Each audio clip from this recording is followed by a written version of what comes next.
नमस्कार, मैं विमलेंदु। चैतन्य कम्युनिकेशंस के समाचार प्रभाग में आपका स्वागत है।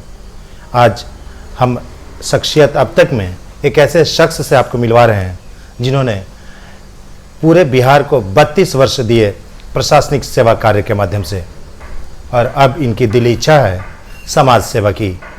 वैसे भी जिस तरह इनका स्वभाव व्यवहार सरल सुलभ इनके व्यक्तित्व में है, इनकी चाहत है कि यही स्वभाव के माध्यम से शहर के लोगों की सेवा करें। सेवा करना इनका धर्म है, कर्तव्य है और स्वभाव भी है। सेवानिवृत्त हो चुके हैं विजय बाबू हमारे साथ हैं, जो प्रशासनिक सेवा में 32 वर्ष रहे। इन्होंने अपनी प्रारंभिक पढ़ाई नालंदा जिला के गिरियक से शुरू की थी। गिरियक में एक जगह है खानपुरा, जहां इनका पैतृक घर है। वैसे इनका जन्म अपने ननिहाल सिरदला के अमहदी गांव में इनका जन्म हुआ था। जन्म कर्म दोनों में बहुत ज़्यादा फर्क नहीं रहा। कर्म भूमि गया जिला तो जन्मभूमि नवादा जिला, और कई बार तो इन्होंने पूरे बिहार की सेवा की है। तो चलिए बिना कुछ बात किए सीधे विजय जी से मिलते हैं और ये कोशिश करते हैं कि क्या इनके दिल में है। सेवानिवृत्त हो चुके हैं, अब स्वच्छंद उन्मुक्त वातावरण में जी रहे हैं। दिल में क्या है सर, क्या इच्छा है, अब क्या कुछ कर गुजरने की तमन्ना है? अब देखिए, दिल में सेवा भाव के अतिरिक्त कोई तमन्ना नहीं है। क्या है कि सरकारी सेवा में रहते हुए भी हमने सेवा भाव से ही काम किया, और सेवा में रहते हुए मैंने कभी अपने किसी पद का ईगो और किसी व्यक्ति के साथ बदतमीजी से कभी पेश नहीं आया। मैं जब भी मिला लोगों से विनम्रता से मिला, लोगों की बातों को ध्यान से सुना, और जो भी मेरे अधिकार क्षेत्र में था उसके अनुरूप मैंने उसका निष्पादन करने का प्रयास किया। आगे भी मेरी यही तमन्ना है कि जिस क्षेत्र में मैं जाने का इच्छा रखता हूँ उस क्षेत्र में अगर मेरी प्रविष्टि सफलतापूर्वक हो जाती है तो इसी विनम्रता और इसी सेवा भाव से लोगों की सेवा करूं। बस यही तमन्ना है, इसके अतिरिक्त कोई तमन्ना नहीं। इस तमन्ना की डगर काफ़ी मुश्किल है। बिल्कुल, राजनीति में कभी कभी हमको डाउट होता है या संदेह भी होता है कि पता नहीं राजनीति का जो माहौल है, राजनीति का जो क्षेत्र का माहौल है इस समय, उसमें हमारे जैसे लोगों का गुजारा है या नहीं है। लेकिन फिर भी मैंने ये सोचा कि आपके लिए कोई अलग माहौल तो बनने वाला नहीं है। जो क्षेत्र है उसी क्षेत्र में अपने को एडजस्ट करके अगर लोगों का कुछ काम कर सकें तो मैं इसके लिए अपने को भाग्यशाली समझूंगा। और निश्चित रूप से राजनीति में भी आकर के मेरी एक दो निश्चय भी है कि मैं कभी गलत लोगों का संगत नहीं करूंगा। मैंने जीवन में कभी गलत लोगों का संगत किया भी नहीं है, तो आगे भी मैं किसी गलत लोगों का संगत नहीं करूंगा। और मैं गलत लोगों को कभी प्रश्रय देने का भी प्रयास नहीं करूंगा। बराबर गया के लोगों के साथ खड़ा रहने का प्रयास करूंगा। गया की समस्याओं पर ही फोकस करूंगा, और इतने दिन गया में गुजारने के बाद गया की समस्याएं क्या हैं, लोगों की समस्याएं क्या हैं, उससे हम अवगत हैं। और हम ये प्रयास करेंगे कि उस क्षेत्र में आगे भी कुछ काम करने का अगर मौका इस स्रोत से माध्यम से अगर मिलता है तो अवश्य पूरा करूंगा। और एक बात पुनः गया के लोगों को मैं बता देना चाहता हूं कि मेरी विनम्रता कभी खत्म नहीं हुई। मैं विभिन्न पदों पर रह के भी लोगों के साथ विनम्र बना रहा, और यदि इस क्षेत्र में मुझे सफलता मिलती है तो भी विनम्र बना रहूँगा, लोगों से मिलूँगा और लोगों की समस्याओं या उसके सुख दुख में बराबर खड़ा मिलूँगा। मेरी कोई बहुत बड़ी महत्वाकांक्षा नहीं है विमलेंदु जी कि मैं बहुत ऊपर की राजनीति करूं या बहुत ऊपर का सोचूं। मेरा फोकस मात्र गया है, गया क्षेत्र है, गया का लोग।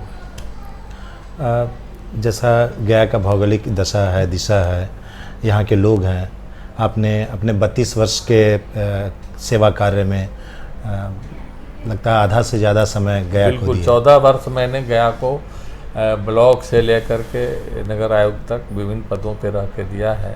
इसलिए गया का एवं ग्रामीण क्षेत्र और शहरी क्षेत्र में प्रत्येक वार्ड, प्रत्येक एरिया से, प्रत्येक भौगोलिक जो इसके बनावट है सबसे वाकिफ़ हूँ, और यहाँ के लोगों की क्या चाहत है उससे भी वाकिफ़ हैं। लोगों की मुख्य समस्याएं क्या हैं उससे भी वाकिफ़ हैं। हमको बगैर बताए हुए अगर मुझे सफलता यहाँ पे मिलती है तो बगैर बताए हुए उस काम में जो भी हमसे बन पड़ेगा मैं उसके लिए तत्पर होकर कार्य करने का तो प्रयास गया करूंगा। के अगर सीधी भाषा में कहा जाए तो गया के नस नस से वाकिफ़ है। हाँ बिल्कुल वाकिफ़ हैं, गया के लोगों से वाकिफ़ हैं। मैं यहाँ पे राजनीति में कोई पहचान बनाने के लिए नहीं जा रहा हूँ। मेरी पहचान ऑलरेडी पूर्व से ही है। लोग मुझे नाम से जानते हैं, चेहरे से पहचानते हैं, इसलिए मैं किसी के पहचान का मोहताज नहीं हूँ।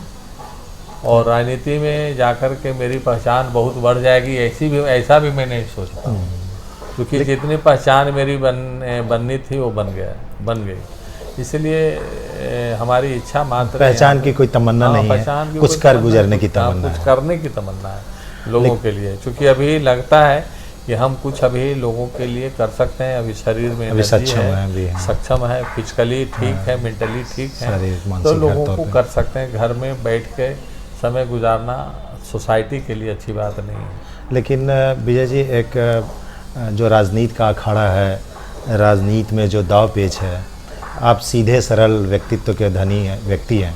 ऐसे में क्या लगता है कि राजनीति में आने के बाद आपको उन दाव पेचों से दो होना पड़ेगा, तो कैसे सलटेंगे ऐसे लोगों से? बिल्कुल होना पड़ेगा, और बिल्कुल दो होना पड़ेगा। और हमको लगता है कि राजनीतिक दाव पेच तो राजनीति में चलता है, लेकिन राजनीति में बहुत अच्छे लोग भी हैं, उसका भी गुजारा होता है। तो हमको लगता है कि अच्छे लोग का भी गुजारा होगा, और हमको कोई विशेष परेशानी, अगर हम किसी का कोई अहित नहीं करेंगे, किसी के साथ छल प्रपंच करने का प्रयास नहीं करेंगे, तो कोई अनावश्यक मुझे परेशान करने का प्रयास नहीं करेगा।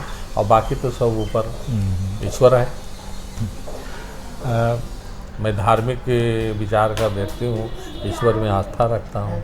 मेरा विश्वास है कि यदि मैं किसी का को अहित करने का प्रयास नहीं करूँगा तो कोई मेरे साथ भी इस तरह का दाव प्रपंच, छल प्रपंच करने का प्रयास नहीं करेगा। किस राजनीतिक दल के माध्यम से आप मैदान में आना चाहते हैं, चुनावी मैदान में? देखिए, अभी तो वर्तमान में यहाँ पे जो दो गठबंधन है, एनडीए और महागठबंधन, तो दो ही क्षेत्र में से किसी एक क्षेत्र में से आपको मैदान में जाना पड़ेगा। तो एनडीए यहाँ पहले से बुक है, तो हमको लगता है महागठबंधन में जाने का प्रयास।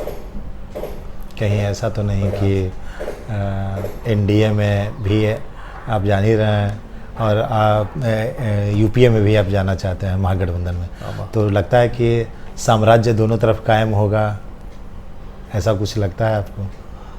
नहीं, अभी उस तरह का उतना दूर का नहीं सोचते हैं, उतना दूर का नहीं सोचते हैं कि आगे क्या होगा। अभी तो मात्र लालसा है कि इस क्षेत्र में प्रवेश करूं और उसमें सफलता प्राप्त करके लोगों की सेवा करूं। सफलता के कोई पैमाना, कोई मंत्र, कोई पैमाना पब्लिक ओपिनियन है। यहाँ पर प्रजातंत्र है, लोग जिसको पसंद करेगा। लोग अगर लोगों की आस्था अगर हम में होगी तो मुझे दृढ़ विश्वास है, लोगों को अगर मुझ पर भरोसा है, मेरे कार्यकाल को लोगों ने नज़दीक से देखा है, जब हम सेवा में थे तो लोगों ने मेरे को देखा है नज़दीक से, तो हमको लगता है कि अगर वो लोगों को स्मरण शक्ति इतना कमज़ोर नहीं है कि लोग इतना जल्दी भूल जाएंगे, तो हमको लगता है कि इसमें कोई हमको संशय नहीं है। आपको क्या लगता है कि जो 35-30 वर्षों से लगातार एक व्यक्ति, एक शासन, एक सत्ता एक के हाथ में कायम है, क्या लगता है कि वो ख़त्म हो पाएगा या फिर ख़त्म होनी चाहिए? देखिए, प्रजातंत्र के लिए ये बहुत ज़रूरी है कि कोई भी चीज़ मूढ़ ना बने, मतलब एकदम बिल्कुल सॉलिड हो जाए कि अब ये टूटने वाला नहीं है, ऐसा जड़ नहीं तो होना नहीं चाहिए। गलत प्रवृत्ति को जन्म देता है। और ऐसा भी नहीं है, आगे जो व्यक्ति 35 साल से 30 साल से लगातार 3 दशक से एक क्षेत्र का प्रतिनिधित्व कर रहे हैं, तो उनको भी पब्लिक ही जिताई है। तो 35 साल से 30 साल से एक व्यक्ति बार बार एक ही पार्टी से एक ही व्यक्ति बार बार, तो हमको लगता है कि परिवर्तन प्रकृति का शाश्वत नियम है। तो इससे लोगों को परिवर्तन में एक नया माहौल देखने को भी मिलता है, और परिवर्तन आवश्यक भी है प्रजातंत्र के लिए भी और प्रकृति के लिए भी। इसलिए इसमें कोई संदेह नहीं है कि परिवर्तन नहीं हो सकता है, परिवर्तन हो सकता है। निकट चुनाव आने वाला है, समय भी लगभग निर्धारित होने ही वाला है चुनाव के दौरान, तो क्या मुद्दा लेकर आप उतरेंगे मैदान में? जो राजनीति का जंग मैदान है, इसमें आपका भी कोई मुद्दा होगा जो अपने प्रतिद्वंदी को शिकस्त करने के लिए आप अपनी बातों को मजबूती से रखेंगे? कोई ऐसी बात जो आप देखिए, गया में मुद्दे की कमी नहीं है। मुद्दा गया में बहुत है। लोगों की परेशानियों का कारण मुझे याद है कि जब मैं 2015 में नगर निगम के आयुक्त पद पे का प्रभार लिया था, कुछ लोग मेरे चैम्बर में प्रकोष्ठ में आकर के मिले थे। मैं पहले भी जानता था, जब मैं यहाँ पे अनुमंडल पदाधिकारी था तो ये हमारा आधा समय जनवरी से मई तक लॉ एंड ऑर्डर में बीतता था। रोड पे जगह जगह रोड जाम होते थे। पानी का बाल्टी और घड़ा लेकर के औरतें रोड पे बैठ जाती थी। जिला पदाधिकारी के आवास से लोग पानी लाने के लिए 200 संख्या में लोग चले जाते थे। पानी की इतनी किल्लत थी। मैंने अपने छोटे से अल्प शासन काल में नगर आयुक्त के पद पर रहते हुए ड्राई जोन को चिन्हित किया, और आज मुझे खुशी है ये कहते हुए कि गया में कुछ क्षेत्र में मैंने पानी पहुंचाने का काम किया, जिसमें मुस्तफ़ाबाद, गांगो बिघा, इमलिया चक, भट्ट बिघा, एपी कॉलोनी आप जानते हैं गया का सबसे पॉश कॉलोनी की गिनती में आता है। लेकिन यहाँ पे एपी कॉलोनी में संभ्रांत महिलाएं एक टैंकर पानी के पीछे बाल्टी लेके दौड़ते हुए मैंने देखा है। और मैंने एपी कॉलोनी में इस तरह का पुख्ता व्यवस्था किया कि आज पानी का कोई किल्लत नहीं है एपी कॉलोनी में। और मैंने तत्कालीन प्रधान सचिव श्री अमृत लाल मीणा का आभार प्रकट करूंगा कि उन्होंने मुझे फ्री हैंड दिया, और जो क्षेत्र मैंने बताया उसका अनुमोदन किया, बोला कि पाइपलाइन से पानी बिछाने का कार्य करो। और मैंने इन क्षेत्रों में पानी का काम किया। एभुन बंगला स्थान, नई गोदाम, आपका गेवाल बिघा, कोई भी क्षेत्र ऐसा नहीं है जहाँ पे पानी का किल्लत था, मैंने पहुँचाने का काम नहीं किया। तो इसी तरीके की समस्या और लोगों की है यहाँ पे। अभी भी मेरे ही समय में बुडको का यहाँ पे पदार्पण हुआ था। मेरा ही MOU साइन किया हुआ है। बुडको क्या कर रहा है नहीं कर, आज के डेट में मैं नहीं देख पा रहा हूँ कि बुडको क्या कर रहा है। लेकिन बुडको पानी की क्षेत्र में उसको काफ़ी बहुत बड़ा प्रोजेक्ट मिला हुआ है। अब उसका काम कैसा चल रहा है सो पता नहीं है, उसको उसकी निगरानी होनी चाहिए। हम इनसे जानना चाहेंगे कि क्या आज की तारीख में पूरे हिंदुस्तान में सबसे ज़्यादा गंदा शहर अगर कोई है तो वो अपना गया शहर है। इस पर क्या इनकी मंतव्य है? क्या सोचते हैं विजय बाबू? सबसे गंदा शहर का तमगा मिला गया शहर। दुर्भाग्यपूर्ण है कि 382 शहरों का जो स्वच्छ सर्वे अभियान में स्वच्छता का पैमाना निर्धारित था, तो गया में सही रूप से उस पैमाने के अनुसार या उस मापदंड के अनुसार सही रिपोर्टिंग नहीं हुआ, जिसके कारण गया उनको सबसे निचले दर्जे का, निचले पायदान पे आने का दुर्भाग्यपूर्ण अवसर प्राप्त हुआ है। निश्चित रूप से गया में सफाई व्यवस्था को लगातार मेंटेन करना एक दुर्लभ टास्क है, तो चुनौती भी है। हाँ, एक चुनौती भी है। गया में निगम में जहाँ तक मेरी जानकारी है कि सफाई व्यवस्था को सुदृढ़ करने के लिए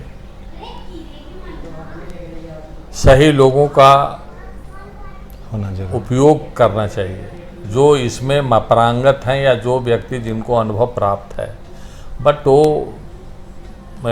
उसमें कहीं कुछ त्रुटि रही है। दूसरी बात है कि जितने संसाधन है इसका उपयोग अगर सही रूप से हो तो हम नहीं समझते हैं कि गया को सबसे निचले दर्जे पे, मेरे समय में भी 2 बार स्वच्छ सर्वेक्षण हुआ था, लेकिन हम लोग बीच वाले स्थिति में थे, बीच वाले स्थिति में थे। इस बार सुनने को हुआ, सुन के बहुत दुख भी हुआ है, चूँकि निगम के हम अधिकारी रह चुके हैं। इसमें निगम के प्रयास से ही बहुत सारा कुछ होना नहीं है, लोगों का भी सहयोग आवश्यक है। लोगों को भी सहयोग करना चाहिए। लोगों को सुझाव बराबर जो अधिकारी हैं, जो जीते हुए प्रतिनिधि हैं, उनको देते रहना चाहिए, क्या करना चाहिए, क्या नहीं करना चाहिए। और निगम में भी एक बहुत बड़ी कमी यह है कि यहाँ पे लोगों के चुने हुए प्रतिनिधि हैं, उनके साथ तो बोर्ड की मीटिंग होती है, स्थायी मीटिंग होती है, बट शहर के जो बुद्धिजीवी लोग हैं जी बिल्कुल, उनके साथ कभी फीडबैक नहीं लिया जाता है कि हो क्या रहा है। उनको बैठा कर भी फीडबैक लेना चाहिए, ताकि और क्या कुछ करने की ज़रूरत है, ताकि गया में बहुत सारे प्रबुद्ध लोग हैं, प्रबुद्ध व्यक्ति हैं, जो आपको सही मार्गदर्शन दे सकते हैं, सही राय दे सकते हैं। और हमको नहीं लगता है कि ऐसा करने में कोई परेशानी है या कोई बहुत इज्जत चली जाएगी कि हम उससे क्यों पूछे। अगर ज्ञान और दिशा निर्देश कहीं से प्राप्त होता है तो उसको लेने में कोई हर्ज नहीं है। और आगे हम उम्मीद करते हैं कि बेहतर करने का मौका मिलेगा। और इसमें जो जनप्रतिनिधि हैं, जो शहर के प्रतिनिधि हैं, उनका भी ध्यान इस ओर जाना चाहिए। हम लोग ये देखते हैं कि अन्य सभी कार्यों पे ध्यान रहता है, ये सब कार्यों पे ध्यान किसी का रहता नहीं है। इस कारण से ये सब दुर्गति हुई है। हम उम्मीद करते हैं कि भविष्य में इसमें सुधार होगा। एक अंतिम और राजनीतिक सवाल, पूरी दुनिया नहीं कहेंगे, पूरा हिंदुस्तान कास्ट बेस पे चुनाव का रिजल्ट लेता है और लोग यहाँ के देते भी हैं, क्या लगता है कि उसका आपको फ़ायदा मिलने वाला है? नहीं, हम कास्ट में विश्वास नहीं करते हैं। क्या है कि आप विमलेंद्र जी, आप भी गया शहर के हैं और हम भी गया में बहुत दिनों से हूँ, और मेरे जो बहुत घनिष्ठ मित्र हैं वो विभिन्न वर्गों से हैं, विभिन्न जातियों से आते हैं, और वो बताएंगे कि मेरा किसी भी व्यक्ति के साथ, चाहे वो मेरे जाति का हो, चाहे दूसरे जाति के हो, चाहे धर्म का हो, चाहे दूसरे धर्म, सबसे बहुत ही भावनात्मक संबंध रहा है लोगों से। और मुझे लगता है कि यदि हमें मौका मिला तो सारे वर्गों का और सारे जातियों का एक एकदम बिल्कुल समभाव से मुझे समर्थन प्राप्त होगा। चूँकि